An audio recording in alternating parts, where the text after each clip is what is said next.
Hola, bienvenidos a un nuevo podcast, episodio 2. Primeramente, suscríbete, comenta y dale me gusta a este contenido para que nos ayudes a seguir produciendo contenidos como este. Sin más preámbulos, vamos a comenzar.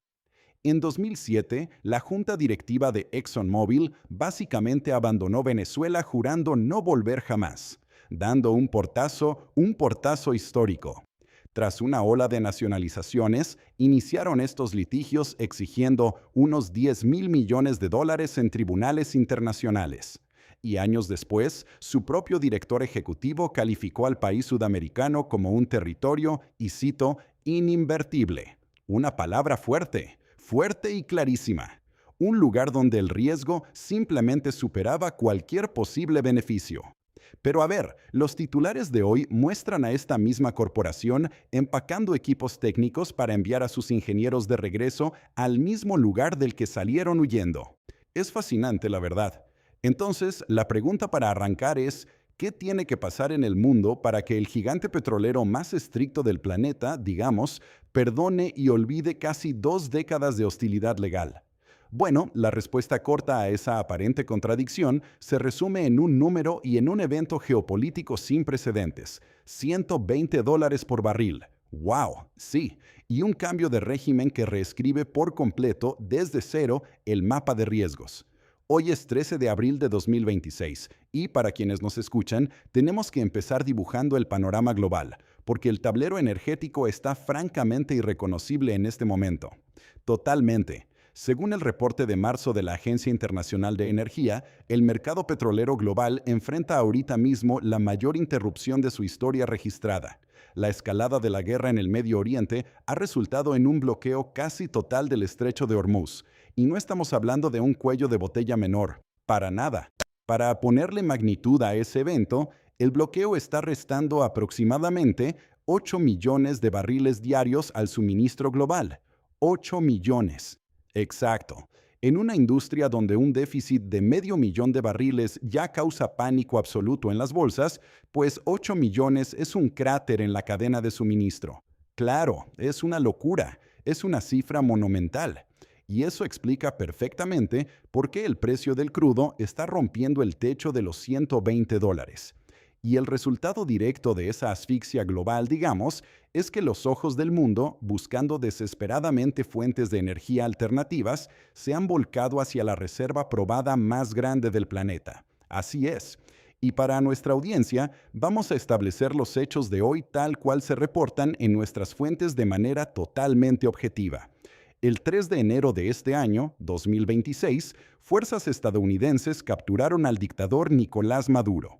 Y tras este evento, la presidenta interina Delcy Rodríguez y la nueva administración estadounidense, que está liderada por Donald Trump, comenzaron a impulsar un plan de reconstrucción masivo. Estamos hablando de $100.000 millones para el sector energético del país, lo cual representa una inyección de capital proyectada que no tiene precedentes recientes en toda América Latina. Pero, y esto es clave, el dinero no fluye hacia el vacío. Claro, necesita garantías. Exacto, fluye hacia estructuras legales viables. Nadie mete esa cantidad de plata sin seguridad. Y esa es precisamente la misión de nuestro análisis de hoy. Vamos a desglosar cómo esta radical transformación de la política petrolera venezolana no solo busca revivir su propia industria tras décadas de colapso, sino cómo esto está generando un efecto dominó que va a impactar los mercados energéticos de toda América Latina. Sí, va a cambiar la región entera. Tenemos una serie de documentos fascinantes sobre la mesa.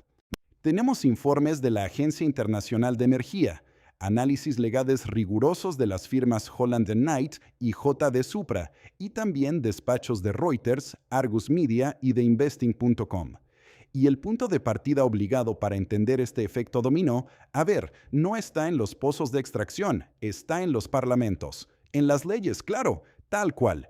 El capital corporativo es, por naturaleza, adverso al riesgo, huye de la incertidumbre. Las empresas no van a hundir miles de millones de dólares en tuberías y en taladros si el marco legal les dice que el Estado puede llegar y expropiarlos mañana.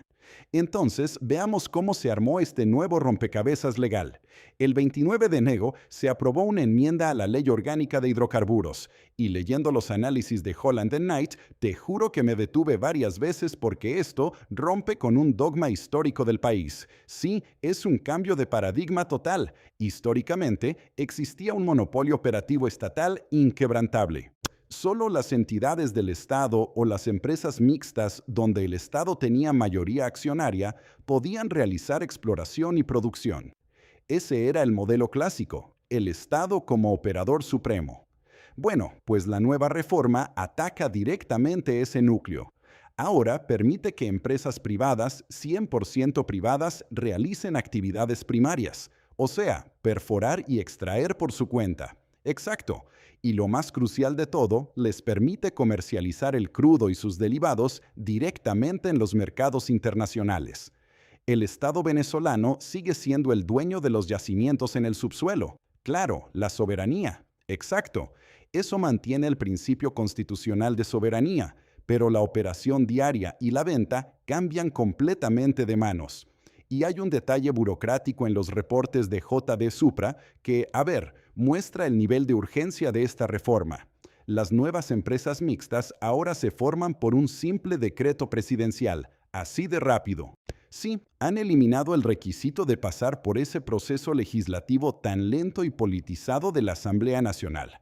Y además, los socios minoritarios privados ahora pueden operar el campo de manera autónoma, vender la producción y, esto me voló la cabeza, manejar las cuentas bancarias en el extranjero. Es que eso es vital. Al otorgarles el control de las cuentas bancarias y de la operación, la ley les permite evadir las restricciones de la Ley de Contrataciones Públicas. Ah, claro, fíjate. En el modelo anterior, comprar una válvula de repuesto o contratar un servicio de mantenimiento requería licitaciones estatales. Eso tomaba meses y paralizaba la producción. Ahora tienen sus propias reglas de adquisiciones corporativas. Mucho más ágil, infinitamente más ágil. Todo esto se empaqueta en los nuevos contratos de producción a 25 años que además son renovables por 15 más. El privado asume todo el riesgo, la gestión y el costo operativo. Pero a ver, escribir en un papel que tienes autonomía no borra el hecho de que hace 15 años muchos inversores vieron sus activos nacionalizados y perdieron disputas en cortes locales. ¿Por qué un directorio en Londres o en Houston creería en este nuevo documento? Esa es la pregunta del millón y es la que se hicieron los arquitectos de esta ley. La diferencia recae en los nuevos mecanismos de estabilización fiscal y legal. La enmienda incluye una protección explícita de inversiones mediante arbitraje internacional vinculante. Ok, fuera del país. Exacto, a menudo bajo instituciones como el CIADI del Banco Mundial. Si el gobierno futuro decide, no sé, cambiar las leyes laborales o subir los impuestos de forma que anule la rentabilidad proyectada, el Estado queda legalmente obligado a compensar y restaurar ese equilibrio económico inicial. ¡Wow! Eso es un blindaje pesado. Totalmente. Y además, el tema de las regalías. Antes eran una carga fija e inflexible que asfixiaba los proyectos más difíciles. Ahora pueden ser de hasta un 30%, pero ajustables según la rentabilidad de cada campo. O sea, es un traje a la medida para cada pozo, literalmente. Pero aquí hay un obstáculo que, te soy sincero, me parecía insalvable hasta que leí el mecanismo que inventaron. El historial financiero de PDVSA, la empresa estatal, es catastrófico. Sí, es un agujero negro. Tienen deudas ambientales gigantescas, bonos impagos, litigios laborales. Ningún inversor sensato pondría dinero en una cuenta de PDVSA hoy porque los acreedores internacionales lo embargarían en el acto, al segundo. Entonces, la ley soluciona esto permitiendo el aislamiento de los pasivos históricos. Para quienes nos escuchan, creo que la mejor manera de visualizar esto es como alquilar una mansión abandonada. Imagina que esa mansión tiene una hipoteca multimillonaria impagable. Me gusta esa analogía.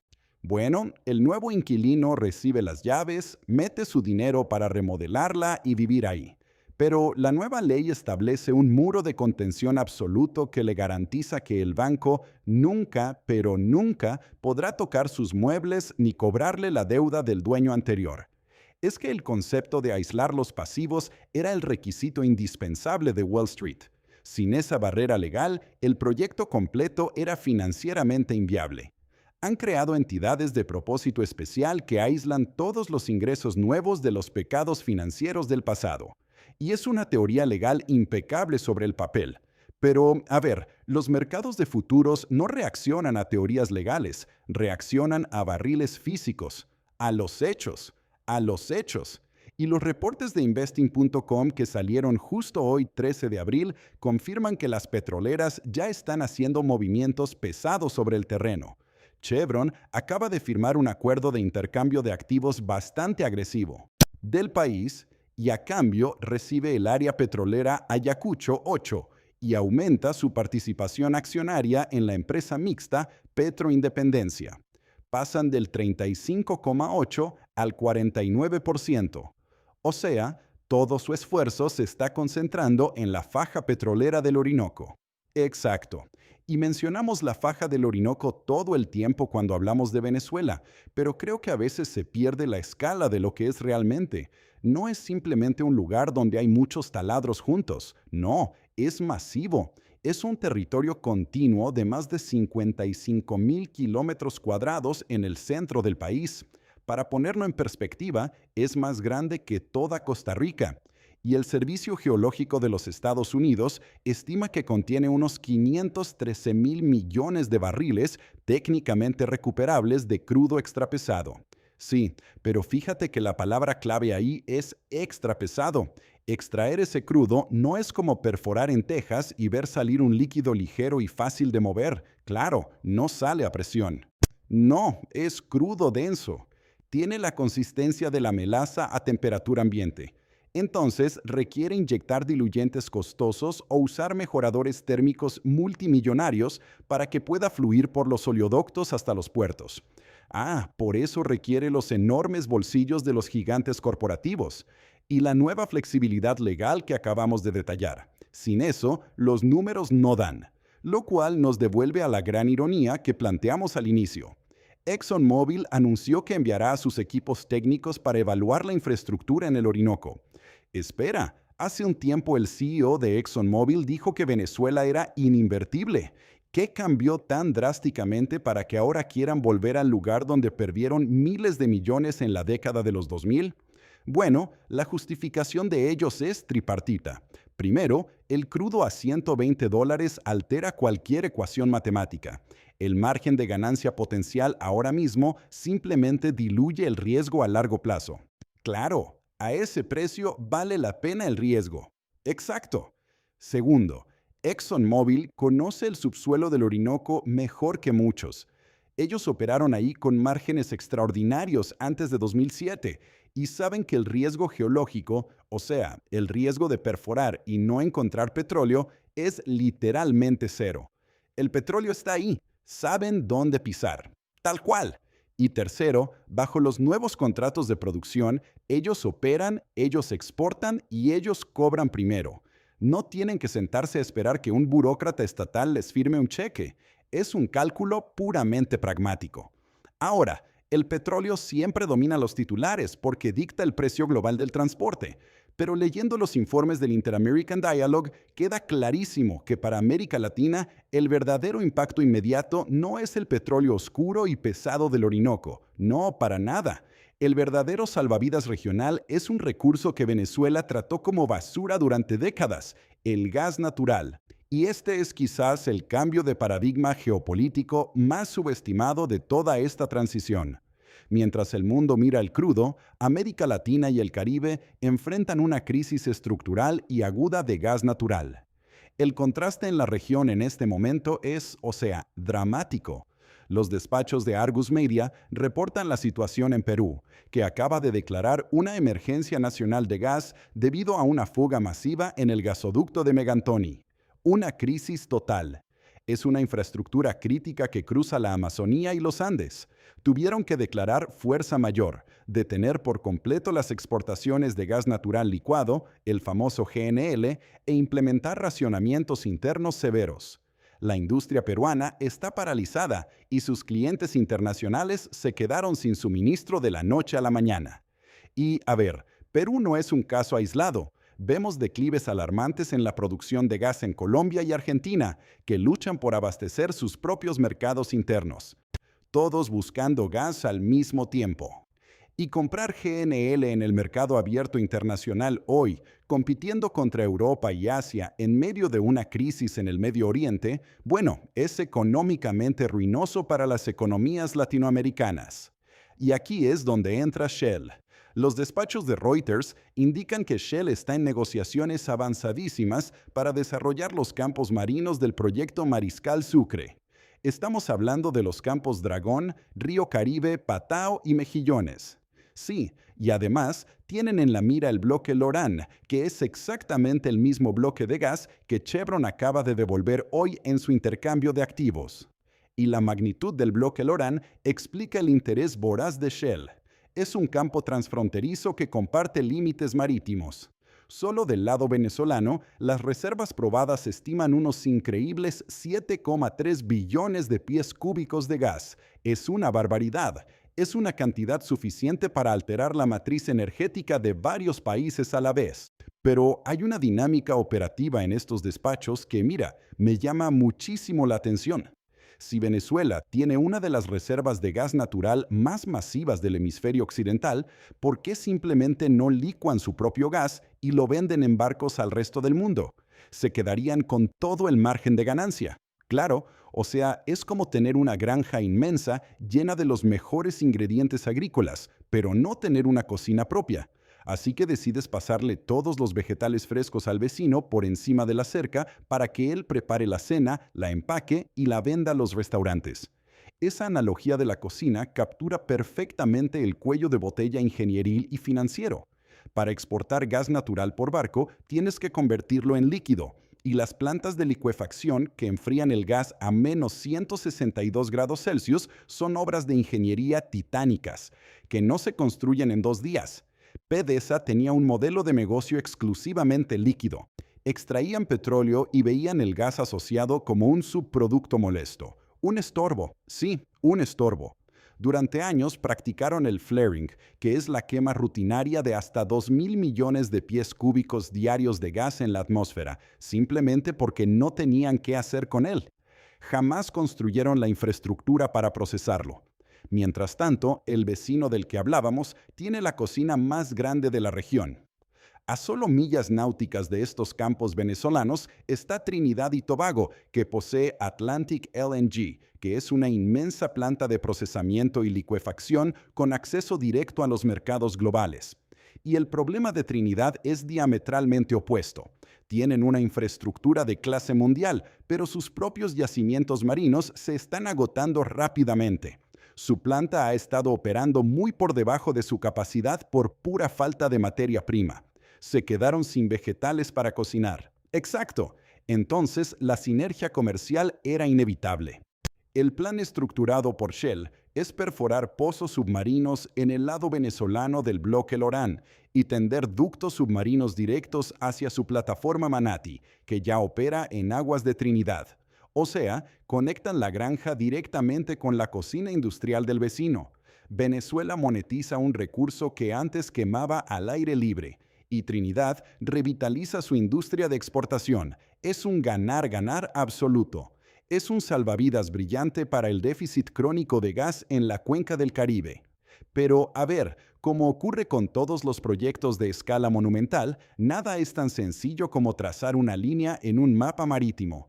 Existen barreras físicas y geopolíticas inmensas antes de que veamos fluir la primera molécula de gas. Exactamente, la fricción entre los acuerdos corporativos y la cruda realidad geopolítica es altísima. Si observamos los campos Patao y Mejillones que Shell planea desarrollar, nos encontramos con un campo minado diplomático. Sí, La administración venezolana anterior ya había firmado acuerdos vinculantes para esos campos específicos con Rosarubezhneft, que es rusa. Sí, una empresa estatal rusa creada para absorber los activos que tenía Rosneft en el país. Espera, pero eso no es un problema menor. ¿Cómo solucionas eso legalmente?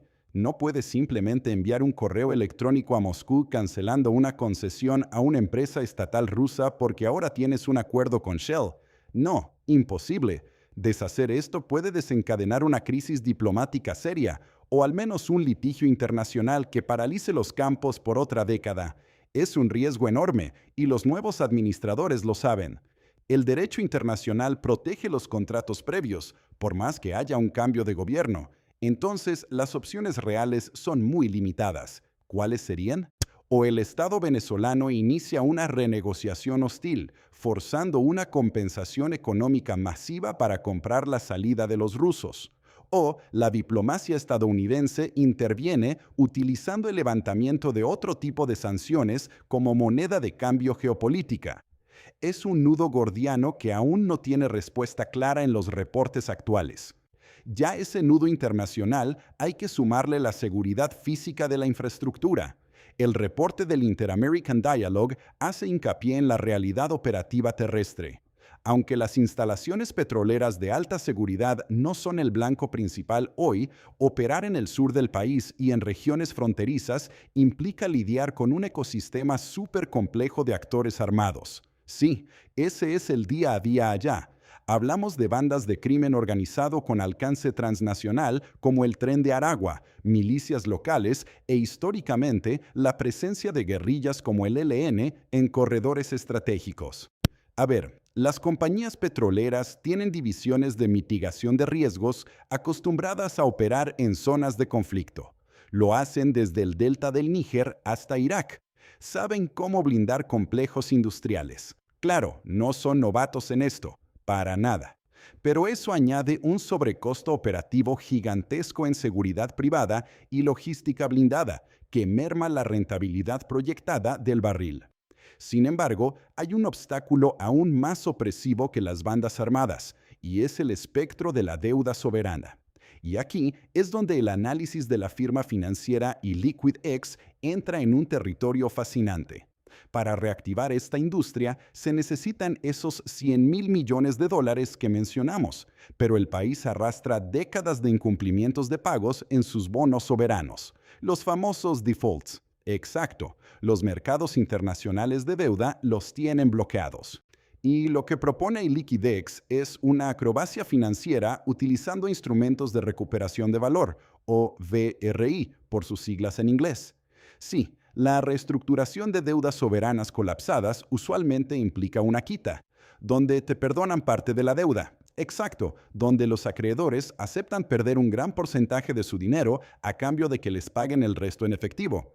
Pero el problema es que Venezuela no tiene efectivo, así que la propuesta de los BRI transforma la naturaleza misma de la deuda. Déjame ver si entiendo el mecanismo. O sea, si yo soy un fondo de inversión que compró un bono venezolano en 2010 y llevo 15 años sin cobrar un solo centavo, me cambian ese bono basura por un instrumento VRI. Y este VRI está indexado directamente a las ganancias futuras de las empresas mixtas petroleras. Entonces, básicamente, están convirtiendo a los tenedores de bonos impagos en accionistas operativos sin derecho a voto. O sea, si Chevron no logra sacar petróleo del Ayacucho 8, yo sigo sin cobrar. Esa es la mecánica exacta.